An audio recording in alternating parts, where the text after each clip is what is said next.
जब इस एक्टर के प्यार में मारपीट पर उतर आई थी रवीना टंडन और करिश्मा कपूर। नोच लिए थे एक दूसरे के बाल। सो गाइस, बॉलीवुड में सेलिब्रिटीज के बीच के बहस और लड़ाई झगड़े होना आम बात है। कुछ मामले तो यूं ही सुलझ जाते हैं तो कुछ लड़ाइयां सालों साल तक चलती हैं और सेलिब्रिटीज एक दूसरे के दुश्मन बन जाते हैं, यहाँ तक कि वो एक दूसरे की शक्ल भी देखना पसंद नहीं करते।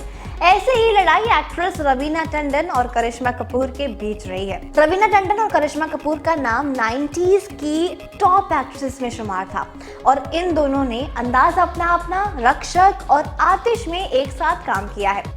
और इसी दौरान दोनों के बीच ऐसा झगड़ा हुआ कि दोनों मारपीट पर उतर आई थी और एक दूसरे के बाल तक नोच डाले थे। साल 2007 में कॉफी विद करण के एक एपिसोड के दौरान कोरियोग्राफर फराह खान ने करिश्मा कपूर और रवीना टंडन की इस कैट फाइट के बारे में रिवील किया था। फराह ने बताया था कि रवीना और Karisma film Aatish feel the fire के एक गाने के सीक्वेंस के दौरान आपस में भिड़ गई थी, यहाँ तक कि दोनों ने एक दूसरे को बालों की विग से पीट डाला था।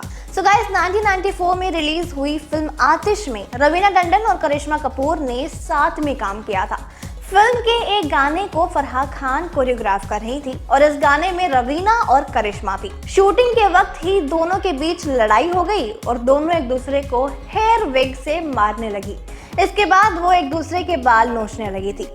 सोर्सेस की माने तो इस लड़ाई की वजह कोई और नहीं बल्कि एक्टर अजय देवगन थे। दरअसल एक दौर में करिश्मा और रवीना दोनों ही अजय के प्यार में गिरफ्तार हो गई थी। हालांकि उस समय अजय देवगन रवीना टंडन के साथ रिलेशनशिप में थे और बाद में ऐसी खबरें आने लगी कि अजय ने रवीना के संग ब्रेकअप कर लिया है और अब करिश्मा के करीब आ रहे हैं। ऐसे में जब रवीना और करीना आमने सामने आई तो दोनों एक दूसरे से भिड़ गई थी। फिलहाल क्या आप इस किस्से के बारे में जानते हैं? अगर हाँ, तो जो खबर मैंने नहीं बोली है वो भी आप रिवील कर सकते हैं in the comment section below. And for more such latest updates to subscribe our channel.